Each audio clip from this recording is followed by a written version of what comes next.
Welcome to everyone today. I am really happy to be here talking about regenerative community.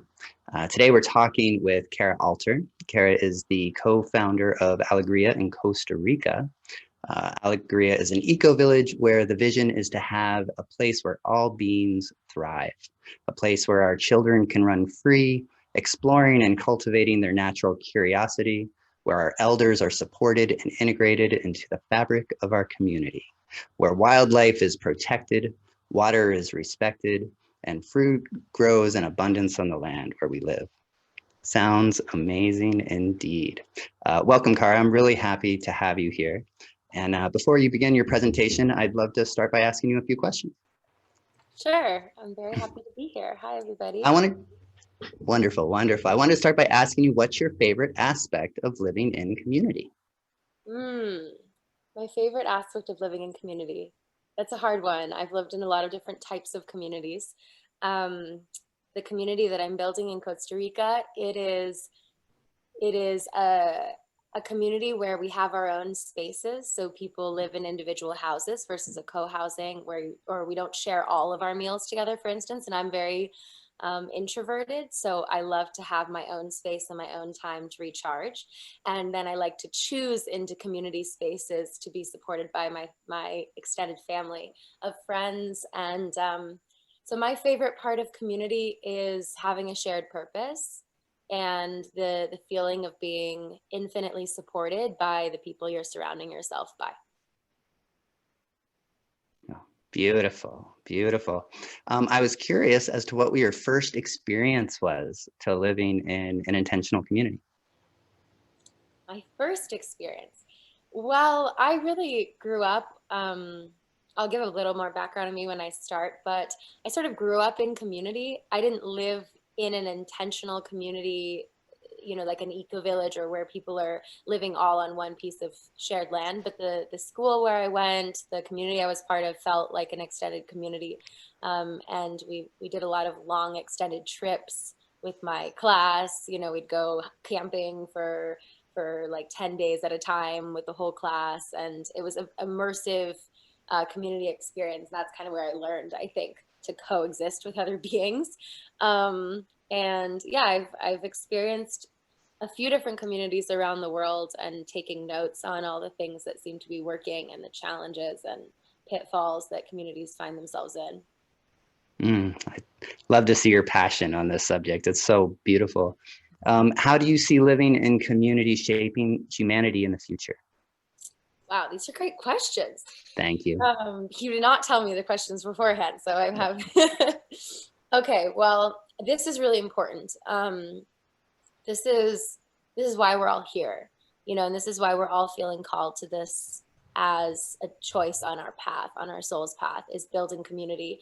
And I'll share more on this as well, of the why, my personal why, but I feel like we have a collective why.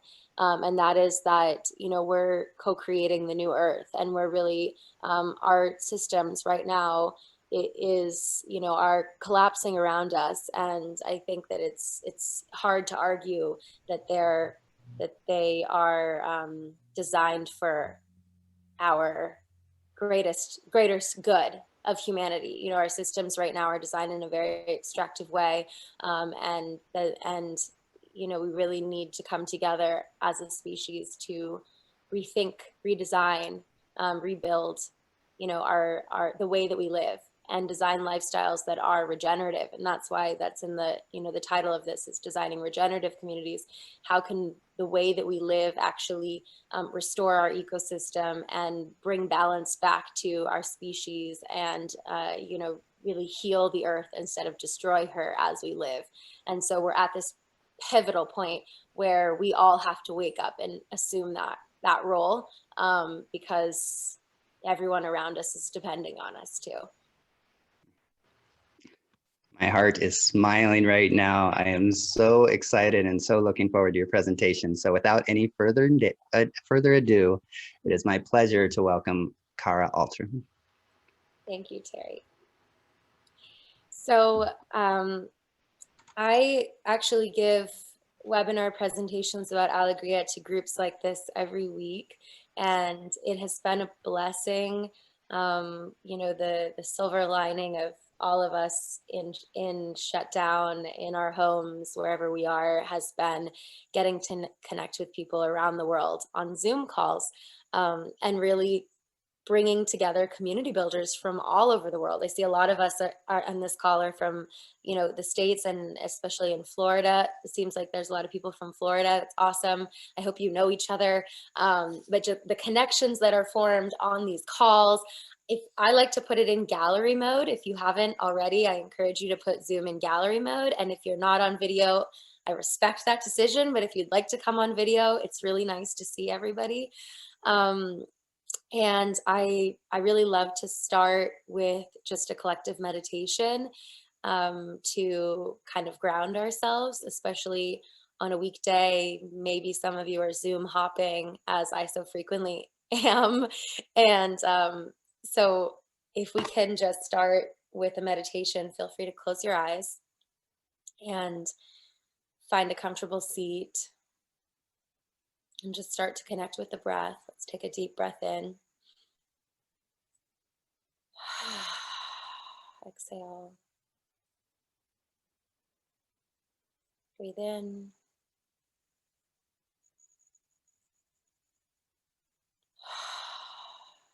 Exhale. Start to tune in. Tune into the environment around you, the other beings that are sharing this air with you.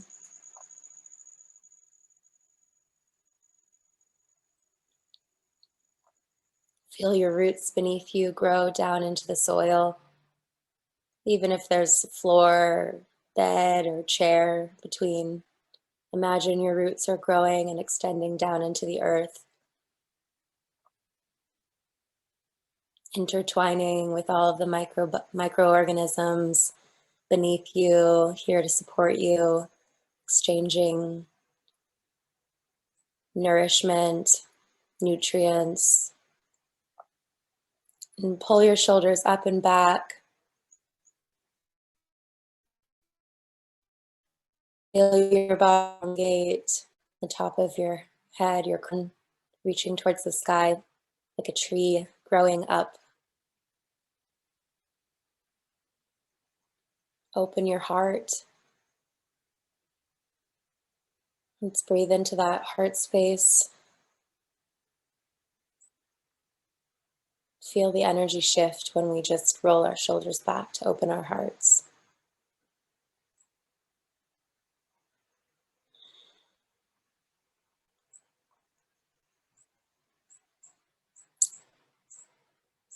And let's tune into our collective vibration. There may be 30 of us or so on this call, and there's hundreds, thousands more all across this planet, connected to each other, feeling called to this work. And just know that you are incredibly supported, and that we are all here for each other.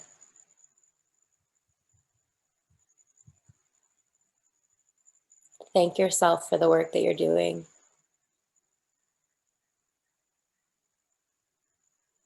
Thank yourself for showing up in love.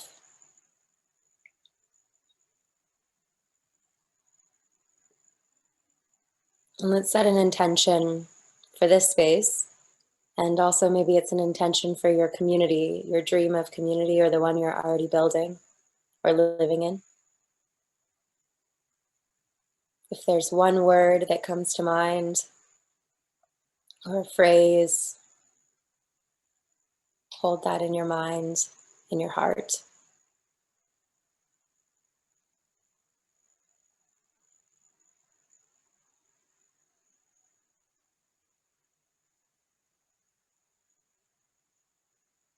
And let's bring our hands to our hearts. And just feel that energy that you just created there. Breathe into it.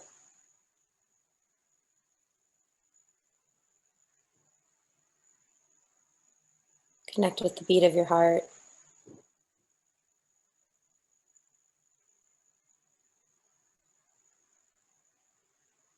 And the interconnectedness of everything.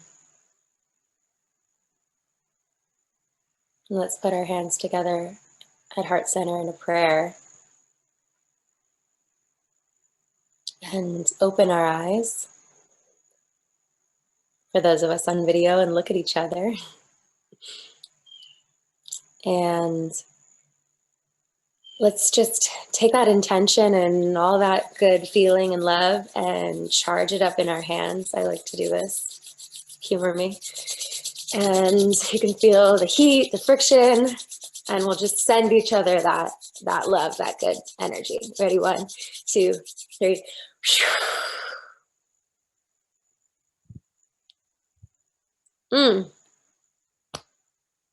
Thank you. I feel it. I feel it every time. It's powerful. And for those of you who are not on video, I feel it from you too. I feel your presence. All right. Well, so thank you all for being here. And I like to use the chat as well while I'm talking as a way to engage with all of you. I'm going to give some background on me. I'll give some background on my current project, Alegria, and also just some considerations when building community. But I really want this to be the most helpful to all of you. And I'd love to have, you know, most of our time be questions and answers, as I'm sure you have many. And also it really would help me to know how many of you are actively building community or living in community or wanting to live in community. So maybe if you could do me a favor and put in the chat, I know you already put sort of where you're from, but if you could put your name, I guess your name's on the Zoom. So just put into the chat if you are currently building community, if you want to live in community, just a little bit more about your situation, maybe where in the world you're calling in as your home base to live, or where you're currently working on a project, and the word or intention that came up for you in the meditation.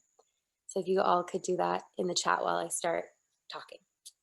And also, if at any time you have like a question, you can use the little Zoom thingy emoji to raise your hand. Feel free to do that, or put it into the chat, and I'll try to monitor the chat. So a bit of background on me. I grew up in Northern California, and I was very fortunate to be born into a family that valued the earth. And I grew up barefoot outside playing, you know, building things with dirt and soil and sticks. And my mother and my grandmother were gardeners. And so I was in the garden, connecting with food, connecting with plants from a very early age, and climbing trees. I was kind of a barefoot hippie child. And I went to this alternative school as a child. Also feel incredibly privileged, grateful for that experience that was really focused on creativity and nurturing like the inherent creativity of children, and you know, not putting structure of grades and, you know, calling our teachers Mr. We called everyone by their first name. It was a very familiar, it really was, like I said, my first experience of living in community where children were treated with respect, and were kind of honored for innate wisdom that exists in children. And that was my upbringing. And then from that place, I went to a big public high school, and you know, a university in Los Angeles, and entered the workforce in LA as a brand strategist working for an agency with big tech companies. And so I left the soil, and I went, you know, I took my feet off of the earth and I put them on pavement and joined the system, and learned this, you know, learned the tricks and trades of the system, as we're all so familiar. And that was a great experience for me. But of course I wasn't in my soul's essence, and it wasn't really satisfying me. And I knew there was something I knew there was something that was not resonating or missing, or I had always had this vision of building community and doing so on a piece of land where, you know, we grow our own food and we have big communal dinners and all the children are playing and growing up together, and we're all working and sharing and, you know, bringing resources to each other, not in this sort of separate nuclear family unit lifestyle that, you know, is what we're all kind of trained to believe that we want. So I knew I was very blind, but I also had something inside of me that said, here's some steps because you need to wake up. And so I started to design my own path to awakening while still in the fog of, you know, running a tech startup in Los Angeles. And there were a few, you know, critical points on that journey. But one that radically transformed my life was this feeling. I knew I wanted to study permaculture. Who's taken a permaculture course? Can you raise your hand, or like, yeah, okay, wonderful. So I knew I wanted to study permaculture. I was volunteering in the weekends in Los Angeles in gardens, and all my friends knew this thing called permaculture, and I was like, what is that? I don't know what that means, you know. Even though I knew the wisdom of permaculture, I didn't know the vocabulary. So I'm like, I'm gonna go take a class. And someone said, you have to go to this place called Punta Mona in Costa Rica. And I had never been to Costa Rica. I'd barely traveled outside of the US at this point. And I just knew I had to go. And so within like 2 weeks, I took a sabbatical from my fast-paced tech job. I rented out my apartment. I bought a one-way ticket to Costa Rica. All my friends thought I was absolutely insane. And I said, I'm going to go live off the grid for 3 months. I don't know. I'm just going to go do it. And so I went and lived. I studied permaculture at Punta Mona, and I lived off the grid. And I volunteered. You know, I took my brand strategist hat off and I hid it. Didn't want anyone to know what those, you know, what my kind of real world job was, because I really wanted to prioritize my connection with the earth and plants and being on a natural rhythm, you know, away from screens.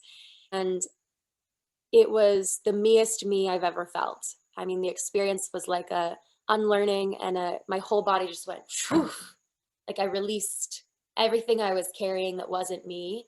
And I really connected to my true essence. And I started like my creative, I was channeling poetry. I was dancing. I'm a dancer. So I was dancing every day. It was really, really impactful. And then, you know, eventually I had to come back to the States at that time. And that's where I met Steven, and I'll go into that. But I got, you know, I left the jungle of Costa Rica and I got on an airplane and I went to the jungle of Los Angeles, and it was like, bam, you know, that reverse culture shock, that shock that happens, as I'm sure many of you have had that experience, where that aha moment, you know, where you're just looking around and you're like, how did we get here? What is this? Like, why are we living like this? And why are we living like this blindly? You know, we can't see, like, where does your water come from? You know, when you turn your lights on, where does that energy come from? Where does the food come from that you eat that nourishes your body? Who is, you know, producing that food? What soil's producing that food? What chemicals are, I mean, I know I'm preaching to the choir here. All of you probably have had this own experience, which is why you're drawn to this work, you know. But for me, it was really hard to go back. And at first I was, you know, I got really depressed at first, which is what often happens when I see activists, you know, that kind of, it's like you're hit with the reality of the system and then it breaks you. And that hit me. And then, you know, I just started to feel into like, okay, what next and what now, and what do we need to do, and how do I live as a bridge? So I sort of feel that my path this lifetime is to be a bridge between the worlds that we all live in I mean, we live in the same world, but the reality and the things that we're working on, permaculture and cultivating these regenerative communities, living in our hearts in love, and creating a bridge for all of the people that we know also need this so badly and haven't yet had that aha moment, but are architecting their own path to awakening. And so that led me to this work in building communities in the physical sense. Ironically, my last tech company is actually called Community, but it's a very different thing. You know, community is, it is why we are here. You know, I'm a very solo person. I love being alone. And recently I had this experience where I kind of realized, all right, I'm great alone. I can enjoy life just by myself, but what's the point of that? You know, love is amplified when we share with other people. And while community is really difficult, as I'm sure you have experienced, and there's a lot of challenges because we are all humans dealing with our crap and we're bringing that to community spaces, but the work is so rewarding. So I met Stephen Brooks, who's my co-founder in Alegria Village. Who knows Stephen or has heard of Stephen or maybe watched his documentary with Zac Efron on Netflix? As many people have. No? Okay. So I'm not seeing many hands, so I'm going to assume that most of you don't. Stephen Brooks is an incredible permaculturist and community builder, and he's actually originally from Miami, Florida, but moved over 25 years ago to Costa Rica and started a permaculture regenerative farm called Punta Mona, which is like the largest collection of useful edible plants in all of Central America. And then he started about 12 years ago an intentional community called La Ecovillage, which has 45 families from 25, or I think now 22 different countries from around the world, bilingual community in Costa Rica. Another community next door to that called Tacotal Collective, which has a different model, which I'll talk about. And now we're starting Alegria Village in that sort of same area. So we're like a federation of communities, much like Damanhur in Italy, which has a lot of different communities, all co-located, sharing resources, but with different governance systems. So when I met Stephen at Punta Mona, we clicked instantly. We have shared resonance, but also our skill sets are complementary, you know, so he needed the skills that I bring and I need, you know, like we just fit together as well as the other members of our team. And so very quickly we started collaborating on the bigger picture. You know, what is it that why were we brought together in this life to create these communities of this scale, and really to design a model or co-create a model with other community builders that we can all replicate. And Stephen and I say a lot, you know, we're not in competition with each other. Like if every single one of you said you are starting an intentional community, you know, similar to Alegria, I would say, awesome. How can we help you do it exactly like us and better and different and in your own way? We're cooperating. He says cooperation, but I'd like to say, you know, just collaboration. We don't need to make up words. We're collaborating, and we're here in service to each other. So I do want all of you to ask me your tough questions that you're currently pondering around community building, and I'm not going to have all the answers, but maybe I can offer something from the experience I've had over the last few years. So Alegria is the largest physical community that I've worked on. We are on, I'll share some slides. I like to look at people. I feel that sometimes the slide sharing is a little, but I'll give you a visual. So, whoops, muted myself. Okay, so I'll just give you a visual while I tell you a little bit about Alegria. So Alegria is in the hills. It's between 400 and 600 meters above sea level in a town called San Mateo, which is about an hour outside of the capital city of Costa Rica, San Jose. And this is our shared farm right in the center of the community. So we're on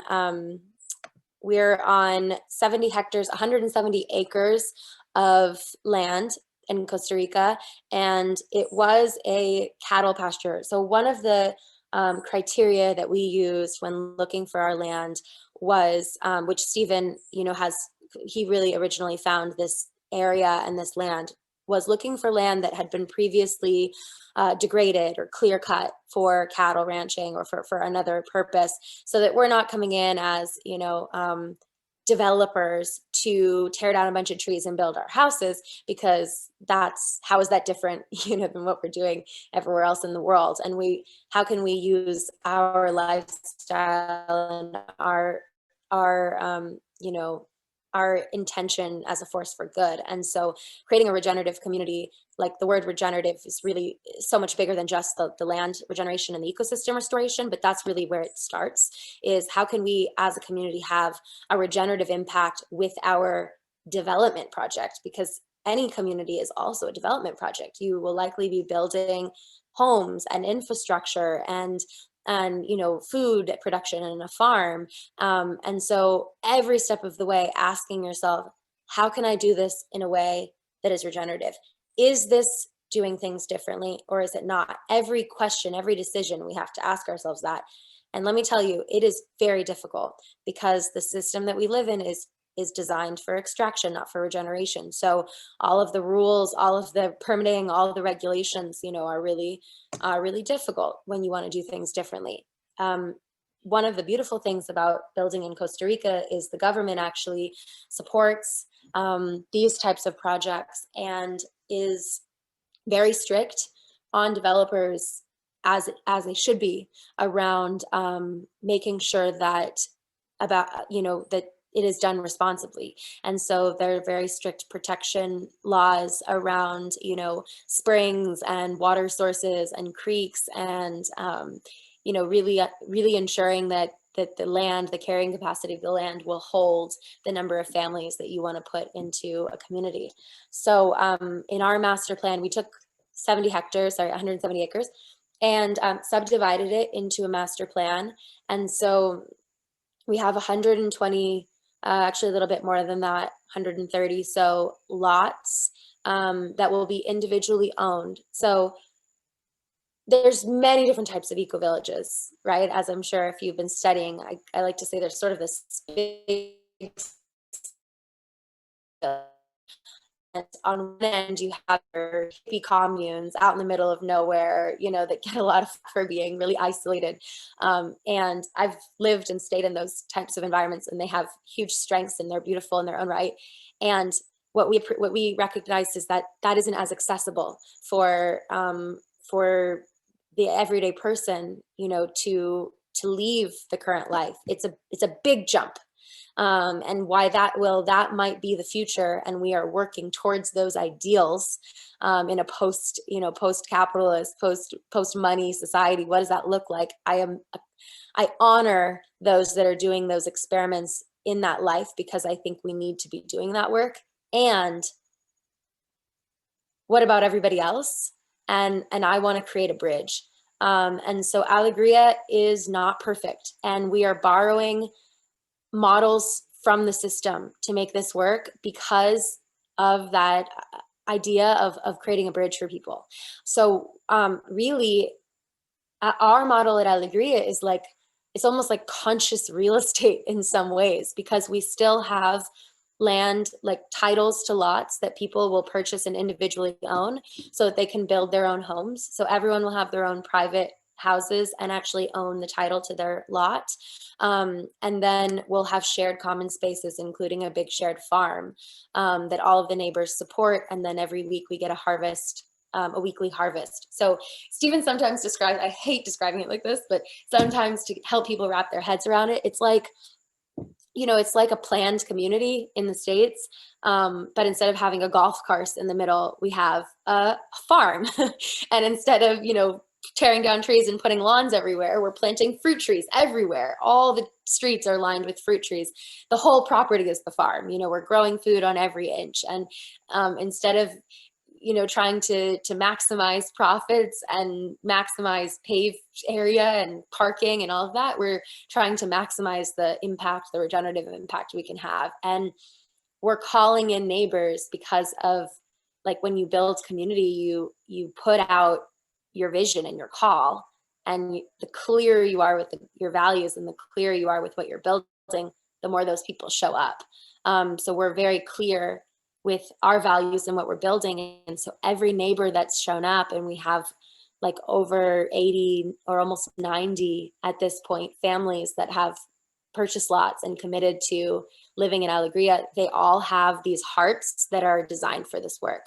They're all like, I've been dreaming of this for my whole life, and it led me to you, and I can't wait to, you know, be in service to this mission. And so, you know, so that's anyway, so that's our model, individual ownership. We're governed by a homeowners association. So in making governance decisions, you know, there's many different governance models. Our legal governance is a homeowners association, which is a democratic voting process. Everyone pays monthly dues to support the farm.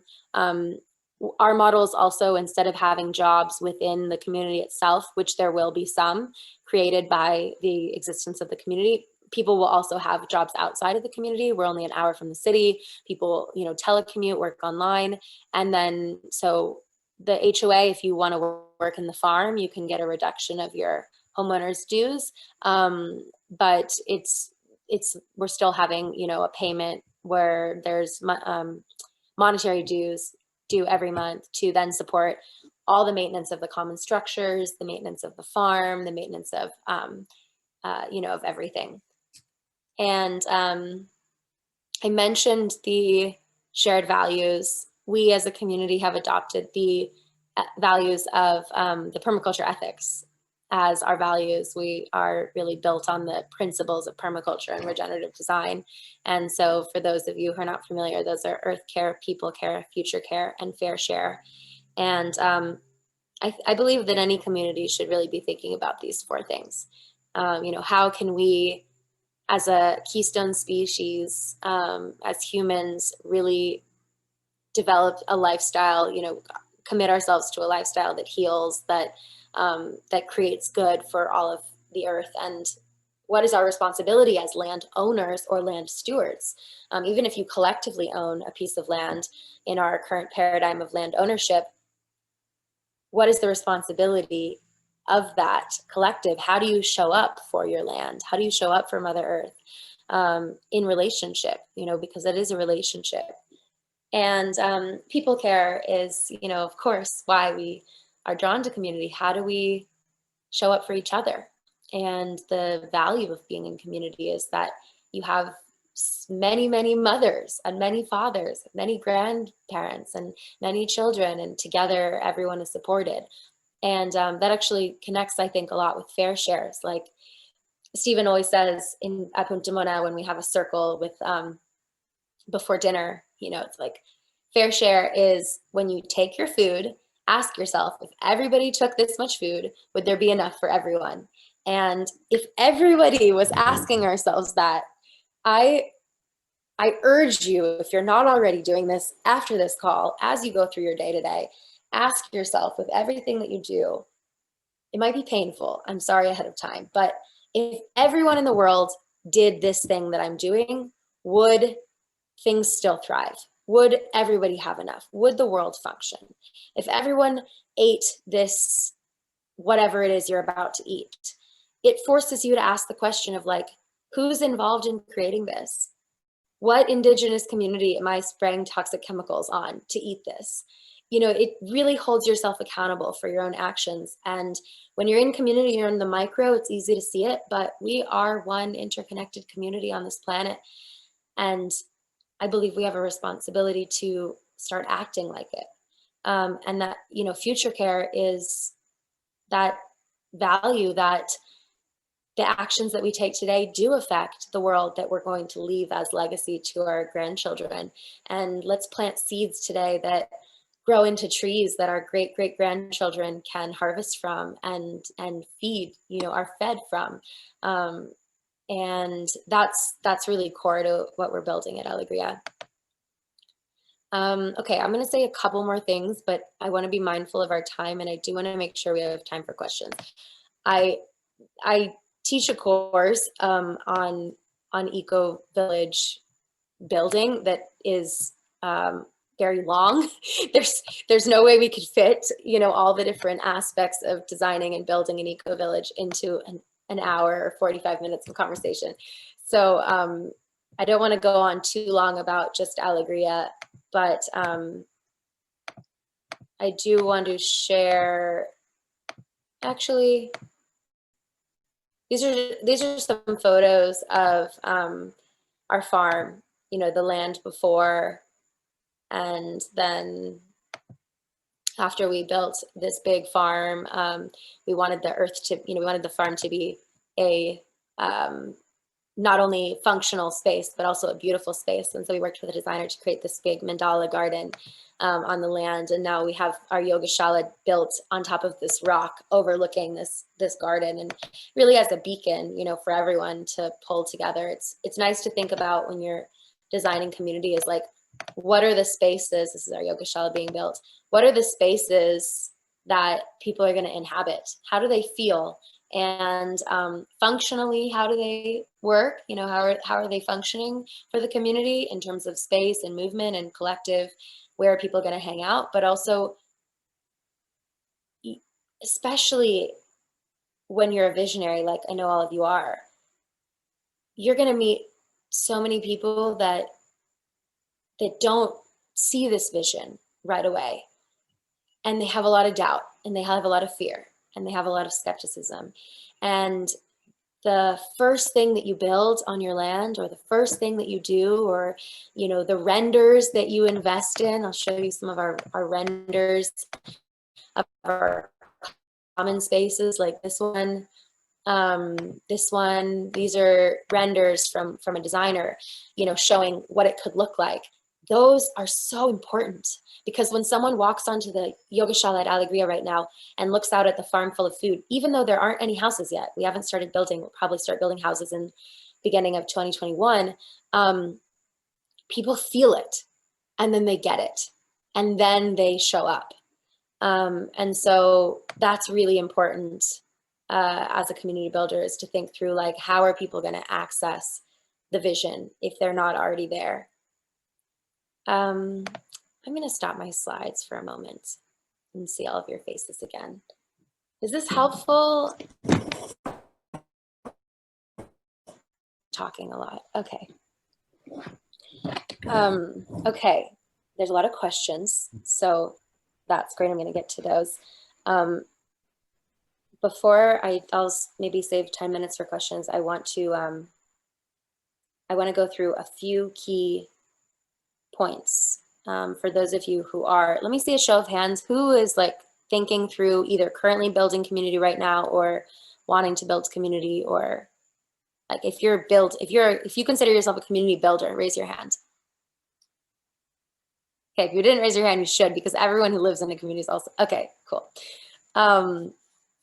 So, and this is just my perspective. There's so many different ways of doing this, right? So I don't have all the answers. I'm not an expert. No one's an expert. So, but there are a few things like that I kind of go through with people in terms of some steps or some major buckets. And then we could, that spend hours on each of these buckets. But some of those steps are, first, with everything, and I also am a brand strategist, so I'm a little biased here, but I believe that everything that you do, business, project, family, partnership, whatever, starts with vision and getting really clear on your vision and writing about it and meditating on it. And, what often happens with community builders that I meet is we're all working on separate projects, right? And then we go to an event and we meet each other and we say, oh, tell me about your project. Oh, like, wow, you're going to have this and this. I want that too. You have a birthing center. I want a birthing center. You're going to do this. So I want that. And it's like, you just add, you borrow and add, which is fine, but you add and add and add and add and add until I hear people's visions. They come to me and tell me what they're building. And I'm just like, wow, so do you have $100 million to do that? Or, how are you pulling this off? Because sometimes it gets so big that you're trying to boil the ocean. And I want to set you up to actually manifest your dreams. And the clearer you are, also the people that want exactly that are going to show up.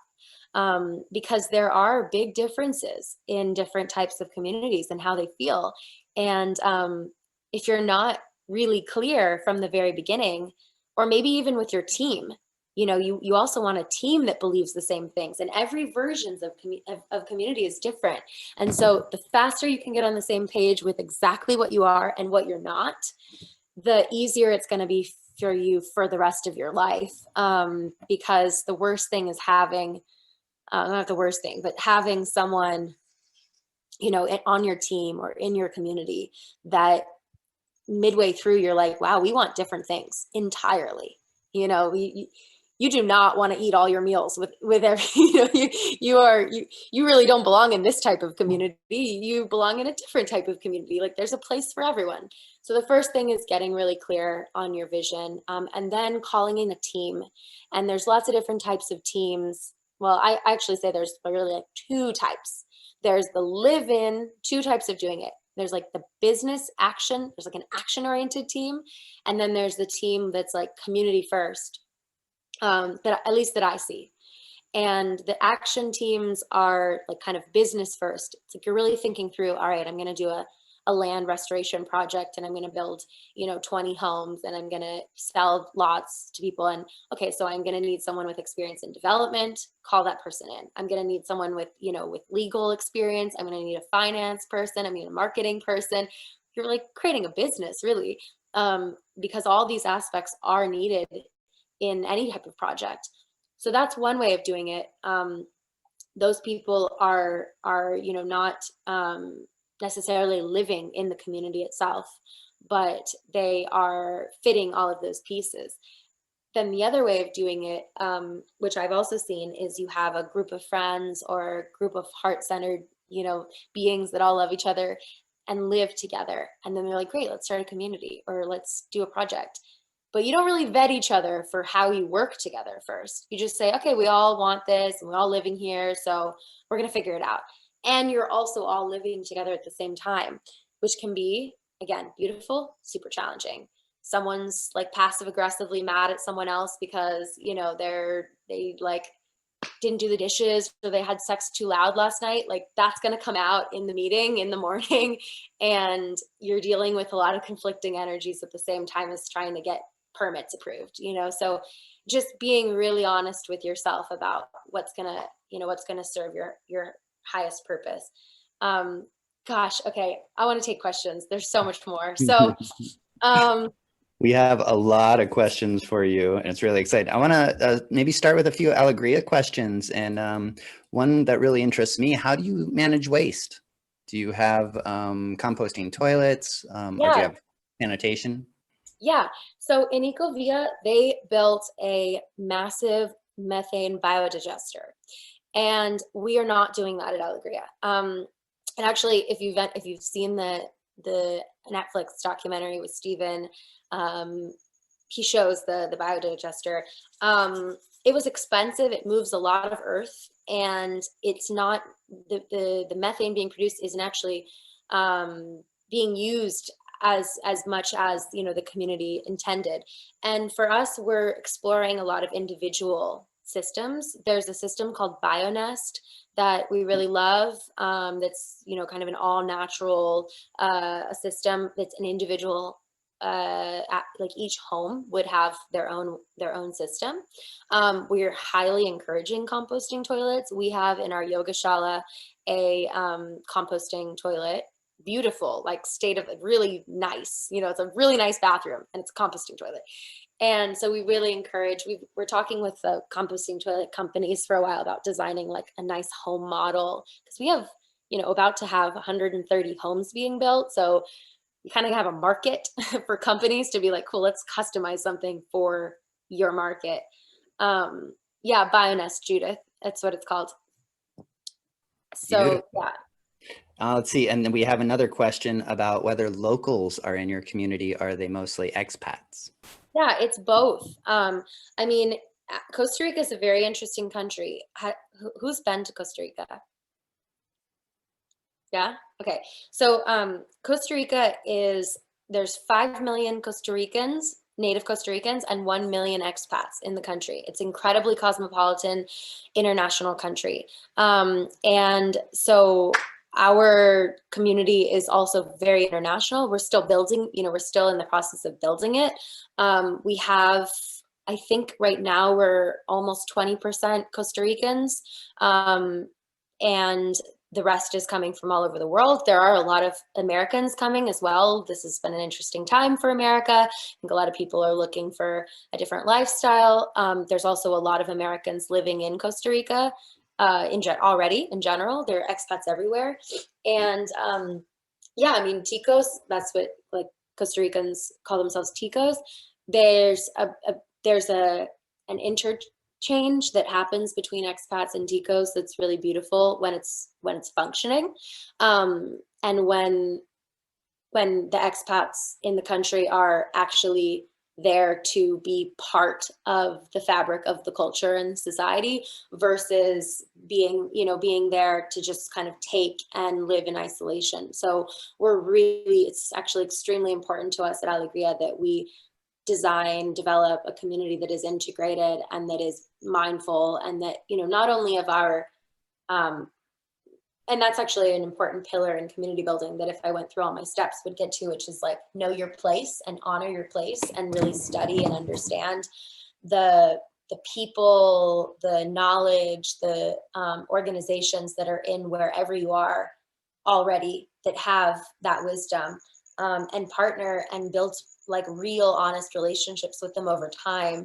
And we've been doing a lot of that work in our small town of San Mateo, because we're not only are we in Costa Rica, I'm from California, of course, but our whole team is from all over, and many are from Costa Rica, but we are an hour outside of the city. So I don't know where you guys are planning on doing your projects, but a lot of times people leave metropolitan areas and go into rural areas. Even if you're doing it in America, you're leaving a city area and you're going into a very rural area.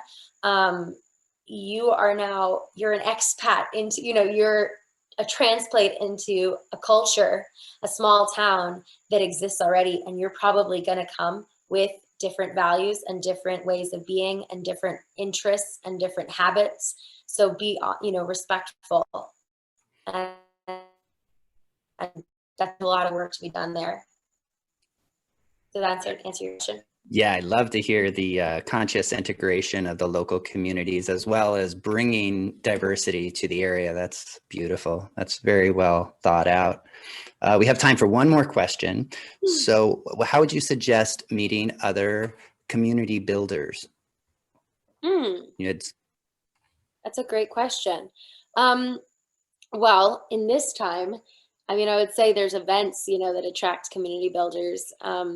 In this time, it's a lot harder, I think, but what I recommend to people that are interested in starting community is studying other examples. Like you mentioned IC.org. I always reference that one. You can go to IC.org, put in a location, and instantly find all of the ecovillages that are near you or in the States, or it doesn't even matter right now, because just find a few, make a short list of ones that feel like they're like, once you define your vision, now you'll have your list of ecovillages that feel like they're right for your vision, that are similar, and just email them, reach out, find someone on Facebook, message someone, like Kashi DM'd me on Instagram, like just DM people. Like the internet's out there, people, like let's use it to connect with each other. And then I find that community builders are very open to teaching and having conversations. And then also once you plug in, then everybody knows each other. Like we're creating these nodes around the planet and we're interconnecting them. So, you know, you plug in with one person and then you're like, I also have a question about Finhorn. And then, you know, someone's like, great, I know this person at Finhorn. You should connect with them. And then they're like, okay, you want to go to Tamara? Like connect with this person or this person. And, you know, and permaculture is the permaculture network also, you know, there's a lot of community builders in permaculture. Beautiful. Yeah, I like to think of us as social mycelium, and the internet's just made such a network for us to connect, and it's really making just such a smaller, more interconnected world. So I'm really appreciative that one, we found you and that you're so willing to come and speak to us about your project. And we're going to continue the conversation in our Sustainable Kashi community group. So if you're interested in intentional community or regenerative community, will be answering questions there. There's a link in the chat. So feel free to continue, because this is a very important conversation to have, and we want to continue it and help you all build communities of your own. And I really want to thank Cara for being here, for taking your time, and also let everyone know that you are teaching a regenerative communities course coming up. And if you want to pre-register, you can contact her. And what is the best way to contact you for that? I actually think that on Ecoversity's website, you can pre-register, because I think it is on Ecoversity. I don't know if that's even the website. Ecoversity.org. I'm not Wonderful. I'm not a very good Let's see. Let me make sure that that's, yeah, I think it's, I mean, if you Google search Ecoversity, you can go, I think, join like a pre-register wait list. We haven't released the dates yet for the course, but I am going to do an online course with Stephen about, you know, going much, much deeper into some of these topics that we touched on: criteria, finding your land, financing. You know, I didn't even get into that. Like, how do you finance it? Where does the funds come from? What's the business structure? What's a regenerative business structure? Give back to your community. What's the nonprofit side of things? You know, what's your makeup? How do you attract neighbors? You know, what if you're selling, like all of that. We're going to kind of go through like a blueprint. So, it's such an amazing, deep subject. And I'm so glad to have people like you sharing expertise, so we're not all recreating the wheel. Thank you very much. Happy to. That's the intention. Oh, wonderful. Thank you all for being here. If you've gotten anything out of the class, feel free to donate to us. We have a donation page to help us keep the Zoom line open. This video will be edited and put on YouTube, so you feel free to watch it there. And if you're watching this on YouTube, please feel free to subscribe, as it helps us out and it's completely free to you. Next week, we're going to be talking to Joe Pierce about bananas, more than just food. It should be very appealing. That's my pun for the day. Thank you. The greatest crop we grow here is community. To be able to reflect on others increases our accountability and integrity in ourselves. Community living has many benefits, from shared resources to social wealth to diversity. And these benefits add resiliency and strength. So I think of the proverb that reminds us, if you want to go fast, go alone. But if you want to go far, go with the tribe. Thank you all for joining us on this very important topic, and we look forward to seeing you all next week. Thank you, everyone. Great to see you all. Thank you, Cara. Thank you so much for sharing with us. Enjoy the mountains. Ciao.